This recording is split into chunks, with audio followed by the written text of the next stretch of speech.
O să vă spun o poveste adevărată despre cum ia naștere un nou model. Atunci când un mare producător se hotărăște să lanseze pe piață un model revoluționar, trebuie să asigure că are o echipă bună de marketing. Dacă nu are, trebuie să angajeze. Bineînțeles, cauți pe cineva bun în domeniu, nu neapărat cu la motocicletă, dar care are experiență. Au găsit, l-au angajat, să-i spunem Brad Richards. Brad a fost mâna magică care a ținut toată echipa, a controlat-o și de aici începe un întreg proces pe care ei l-au denumit dans.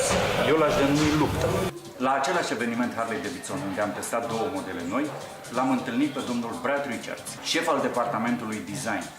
Șef al departamentului design la probabil cea mai dorită companie din lume. If I'm not wrong, probably Harley-Davidson is the heaven of a designer. because from what I know, in some design schools, they teach you that this is the peak of the marketing. Harley-Davidson is the only company which convinced its customer to tattoo the name of the brand. That is true. Being designer in such a company is probably a huge achievement. It's a dream job. Yes, it is. Yeah. I know that previously you worked in Ford. That's right. And you many years in Ford, and you finished your job in Ford being a senior designer. Chief designer. Chief designer. Yes. And one of the projects, actually the main project, was the F series. That's right. The first truck. Yes. Which are popular everywhere in the world. Yes. Thank goodness. I don't know if you are a truck lover, but I'm sure that you are a bike lover. I'm a truck lover and a bike lover. Yeah. Which you love most? Oh, gee, I love bikes. Yeah. I always tell people that that Ford Motor Company has my heart, but Harley-Davidson has my soul. Yes. How many bikes do you have? I have nine motorcycles. And the most beloved one? The Pioneer? That's a good question. You know, I just bought 3 years ago I bought a 46 Knucklehead that I've been restoring. But yeah, the Panhead I raced at Bonneville is probably my most beloved one. That's right. Yep. This is already a historical bike. 1950. Yeah. It's raced at Bonneville twice. Went 125 miles an hour both times. And then it's raced at the Ohio Mile, where it's gone about 131. And then we've had up to 141 in our private testing. But yeah, it's a 1950 Harley. It runs in the stock vintage class. So it's pretty good for a 1950 Harley-Davidson touring bike. And because we discussed about your most beloved bikes at home, that's right. Which is the one which you love at work? Usually the designer, because the bikes you created are your kids. That's right. Usually you love the last one. Yes. Well, I have to say I love the Lowrider S. Yeah, it's fantastic. I bought one, so I have one now. And so you're convinced if you bought one. Yes. But I love the bike because I tested it today. Yes. It's a fantastic bike. It is a fantastic bike, yeah. And I talked about how there's some magic in the motorcycle, and I think that that's one of these bikes that truly does. There's something about the collection of the parts, something about the moment that the bike was created, and something about the performance and the way it feels that all come together to just form a synergy that is like magic. And it's a fantastic bike to ride, and it's beautiful to look at, and it's unmistakably Harley-Davidson. Yeah, for sure. And yet it's a modern interpretation of our legacy. So it's a fantastic. Talking about legacy, before this Lowrider S, on the market, Harley-Davidson launched Iron. That's right. Iron was actually the beginning of the dark custom era. I was amazed in how the factory succeeded to transform an old bike, because the Sportster has 30 years now. That's right. Actually, it's the same chassis, the same engine, the same bike, but it's not the same bike. Right. Everything is different. Right. Only using some parts. Right. And now we come to your job. Right. In such a team in which you design bikes, you have to cooperate all the time with the engineers. That's right. And the interests are not the same. That's right. So the designer wants Their goals are different than our goals. to impose something, Right.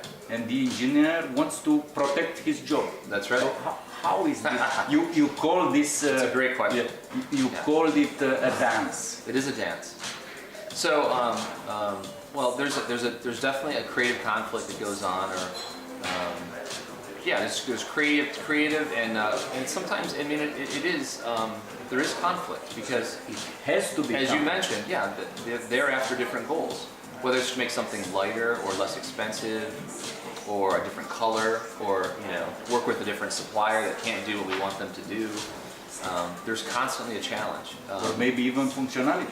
Or in functionality, right? Yeah. And so, what you find though is in a lot of these circumstances, when you're working with engineering and you're trying to make both stitch together, if you will, you find some really fantastic solutions that actually satisfy both needs. So, and that's the beauty of actually working in an enterprise like Harley-Davidson or Ford Motor Company, is that you have this influx of, or you have this dance, if you will, with engineering and design and styling. There's also a third party, and that's marketing. So, for instance, you spoke with Paul James. He's from Motorcycle Product Planning. So we also have to make sure that their goals are met as well. So there's a strategy that they see, there's a strategy that we see, there's a strategy that engineering has. All three need to come together. I thought that maybe there is also a fourth part. Yeah. A financial. I was going to say, yeah, it's true. There is a fourth part. That's why the next question is how much independence you have, how much freedom you have in this project? Well, I'd say that at Harley-Davidson, I have a little more freedom than I had at Ford Motor Company. So at Ford Motor Company, I'd say that it was a little bit stricter. It was a little bit more controlled as to exactly how much we could push the limits of what the program was willing to accept in terms of going outside of the financial boundaries. So at Harley-Davidson, if we show a very compelling motorcycle like the Lowrider S or the new Roadster, and there are some things on that motorcycle that we weren't counting on paying for, at Harley-Davidson, there's such a sympathy for the customer and such a sympathy for the brand, and that they'll make exceptions and say, okay, we feel this is, in order to deliver the ultimate vision of the motorcycle, we're willing to give a little more money to the project. We're willing to flex in that standpoint. So actually, it's not a dance between two parts. Right. It's a dance between at least four partners. It is true. Which is controlled by the big guy. That's right.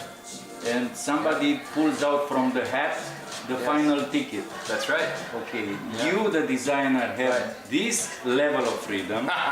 Yes. You, the engineer, have to obey this part of the designer. That's right. Yeah. The marketing has to promote what these two agreed. Right. And the financial has to finance. That's true.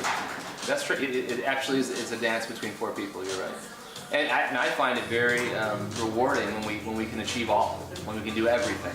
And when the final result, is such a successful bike. That's right. When we have bikes like the Lowrider S and the Roadster that are so fun to ride, they look great. That's a testament to everyone working so well together and understanding that our goal is ultimately to satisfy our customer and satisfy the needs of the customer. Give me a hint. What do we expect more? Well, right now... You cannot reveal the secret. I can't reveal anything, but I can tell you that just as a Harley-Davidson enthusiast, which I am truly an enthusiast before I'm an employee, I'm really excited about some of the places we're taking the brand in the near future. So just stay tuned, and Stay tuned? Yes. Okay. Yeah. I'll keep an eye on you. Yeah, please do. Yeah. All right. Okay, Brad, thank you very so much. Thank you for the opportunity It was to talk a pleasure to Likewise. meet you, Yes. to ride with you. That was a great ride. Yeah. To Good chat riding. with you. Good riding. Yeah. Thank you very much. Okay, so it was okay. It was fantastic. Yeah. And we got one more day of riding. Yeah. No, I mean this was okay. Oh, this was great. Yeah. Thank you so much. Okay, well you. done. Thank you. All right. Let me know if you I'll send need anything else. Let me know. Thank you.